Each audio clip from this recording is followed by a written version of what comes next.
Israel ने दक्षिण Gaza से अपने सभी सैनिकों को वापस बुला लिया है। खान यूनिस क्षेत्र में 4 महीने लंबी चली जंग के बाद यह फैसला लिया गया। अब केवल एक ब्रिगेड नाहल वर्तमान में गाजी पट्टी पर मौजूद है। इजराइल और हमास के बीच 6 महीने से युद्ध लगातार जारी। तेल अवीव के हवीबा चौराहे पर इजरायली नागरिकों ने किया अनोखा प्रदर्शन। खून के प्रतीक के रूप में अपने हाथों को लाल रंग से रंग कर किया प्रदर्शन। गाजा में बंधकों की तत्काल रिहाई की उठाई मांग। सीरिया में ईरानी दूतावास के पास इजरायली हमले को लेकर ईरान में आक्रोश। ईरान के संसद अध्यक्ष ने भी इजरायल के हमले का बदला लेने की कही बात। ईरान हवाई हमले में 2 विशिष्ट ईरानी जनरलों समेत 12 लोगों के मारे जाने का जल्द ले सकते हैं बदला। इजरायल और हमास युद्ध के बीच नेतन्याहू का दावा। कहा 6 महीने के युद्ध के बाद इजरायल जीत से एक कदम दूर। नेतन्याहू ने कैबिनेट बैठक में कहा, जब तक हमास सभी बंधकों को मुक्त नहीं कर देता तब तक कोई संघर्ष विराम नहीं होगा। दक्षिणी चीन में लगातार बारिश से घर और सड़कें जलमग्न हुई। चीन के फरेशा शहर में हुई ओलावृष्टि, जिससे सड़कों पर भरा पानी यातायात हुआ प्रभावित। रूस में बाढ़ से भारी तबाही मची। दक्षिणी यूराल शहर के पास एक बांध के टूटने से डूबे कई शहर। बाढ़ के कारण हजारों लोगों को पलायन करना पड़ा। आपको बता दें, ओस शहर लगभग पूरी तरीके से बाढ़ में डूब चुका है। इजरायल के तेल अवीव में प्रदर्शन कर रहे लोगों को एक तेज रफ्तार कार ने कुचला। हादसे में 5 लोगों को आई गंभीर चोटें। पुलिस ने कार ड्राइवर को किया गिरफ्तार। बंधकों की वापसी के लिए हजारों इजरायलियों ने यरूशलेम में संसद के बाहर निकाली एक रैली। गाजा में बंधक बनाए गए लोगों की रिहाई की उठाई गई मांग इस रैली के जरिए। रवांडा में नरसंहार की 30वीं बरसी मनाने पर फ्रांस के राष्ट्रपति इमैनुअल मैक्रों ने संदेश किया जारी। रवांडा के राष्ट्रपति पॉल कगामे की तरफ से 1994 के नरसंहार के लिए अंतर्राष्ट्रीय समुदाय की निष्क्रियता को बताया गया जिम्मेदार। मैक्सिको की दक्षिणी खाड़ी में स्थित एक कंपनी में लगी भीषण आग। हादसे में 9 कर्मचारी आग लगने से झुलस गए। इटली के विदेश मंत्री एंटोनियो की तरफ से रोम में अपने इजरायली समकक्ष इजराइल कार्ड से मुलाकात की गई। फूड फॉर गाजा पहल पर चर्चा की, जिसमें शामिल सभी कलाकारों ने लिया हिस्सा।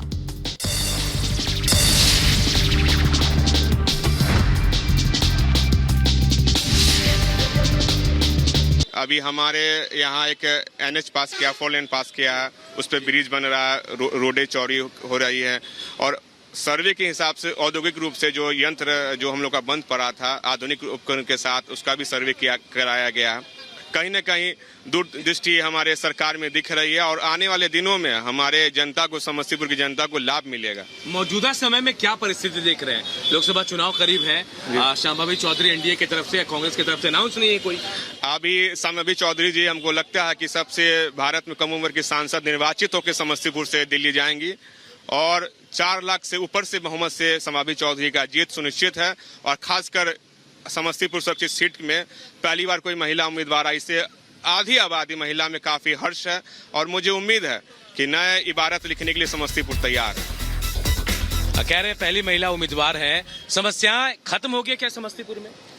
समस्या खत्म नहीं हो गई है, लेकिन 10 वर्षों के अंदर जो समस्तीपुर को विकास प्राप्त हो रहा, खास करके ग्रामीण क्षेत्रों में जो घर घर गरीब कल्याण योजना के तहत जो शौचालय, आवास, रसोई गैस, जनधन योजना से खाता और उसमें बिचौलियों का जो पहले लूट का स्थिति रहता था वह समाप्त हुआ है। वहीं एक सवाल मैं आपसे पूछूंगा, बाहरी और अंदरी वाले बहुत चक्कर चल रहे हैं यहाँ। बाहरी कैंडिडेट को वोट नहीं देना है, देना है, ये चीजें चल रही है यहाँ भी? यहाँ केवल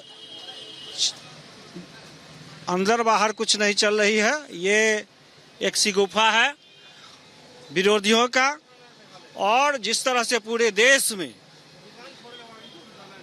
मोदी जी का जो लहर है, जो लहर चल रहा है, वह समस्तीपुर में भी मोदी जी की लहर पे जीतना है पूरा। चले आप बताइए विकास। जी वही बात है सर, अभी तो चुनाव का माहौल है, गिरवा ही है एकदम। विकास जो भी, हम लोग तो राष्ट्रवाद पर वोट डालते हैं और जो भी उम्मीदवार होगा हम लोग उसको वोट डाल, बस वही मोदी जी के नाम पे वोट बस मोदी जी 543 सीट से खड़े हैं, हम लोग को वोट डाल देना है। कभी ऐसा नहीं होगा, बताइए। कभी नहीं होगा, कभी नहीं होगा। नहीं होगा। अच्छा। देख रहे हैं ना समस्तीपुर में जो विकास हो रहा है, देख लीजिए क्या विकास हुआ है। सिर्फ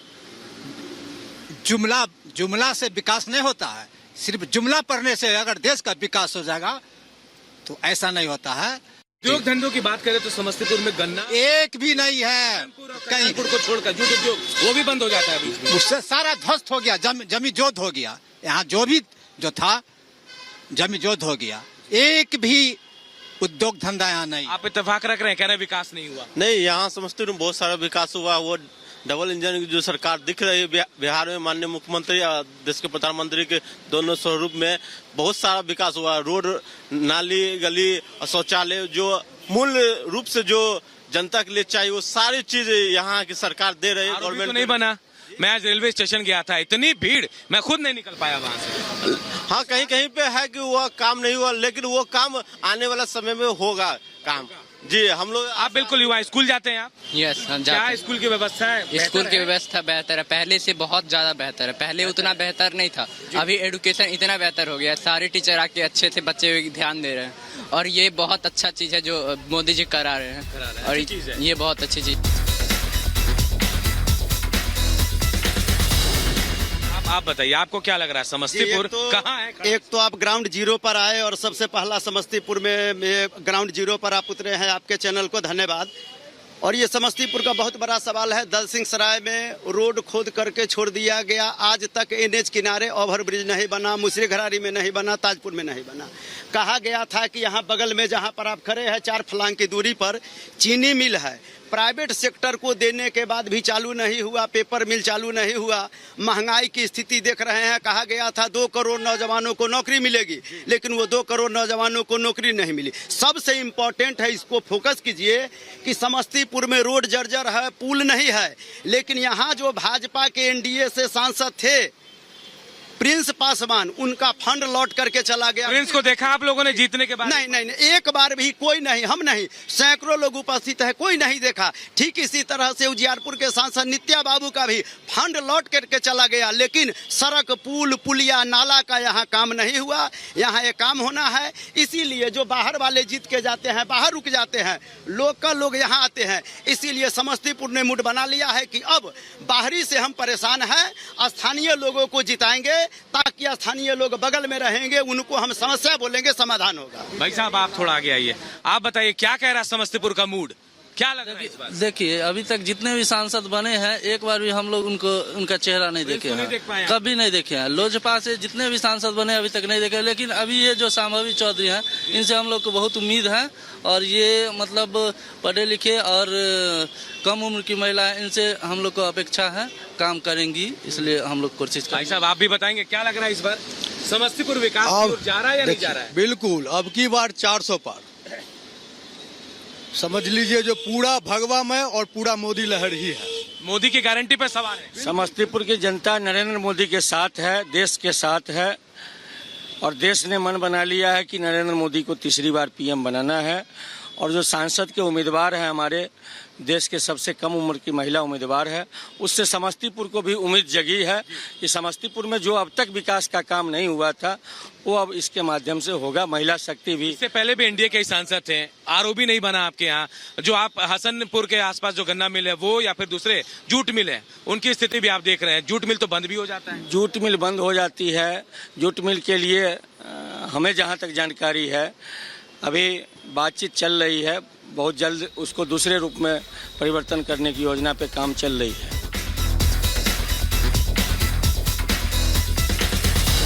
क्या लग रहा है समस्तीपुर में विकास हुआ? अभी होगा जी। अब आने वाले सांसद से उम्मीद कर रहे हैं? जी बिल्कुल। क्या लग रहा है, क्या विकास होगा? समस्तीपुर का विकास होगा। रोड, सड़क, नाली, जी बिल्कुल है। रोजगार मिल रहा है? आप युवा हैं? जी, अभी नहीं मिल रहा है, लेकिन अब मिलेगा। जी। क्या उम्मीद कर रहे हैं? उम्मीद है इस बार सांसद को हम लोग जिताएंगे। अब की बार 400 पार, मोदी जी के फुल समर्थन में है। इस बार 400 पार होगा, उसके बाद फिर समस्तीपुर की स्थिति बदलेगी।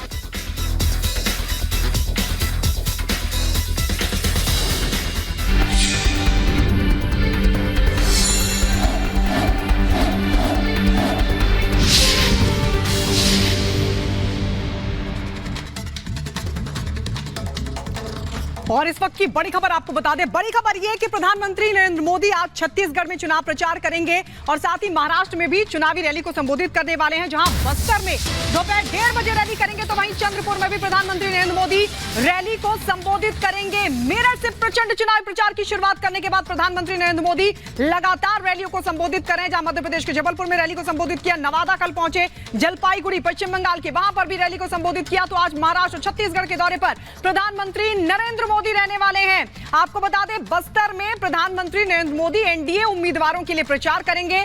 1:30 बजे का वक्त तय किया गया है जब प्रधानमंत्री नरेंद्र मोदी रैली को संबोधित करेंगे और चुनाव प्रचार करेंगे। तो वहीं चंद्रपुर में भी प्रधानमंत्री नरेंद्र मोदी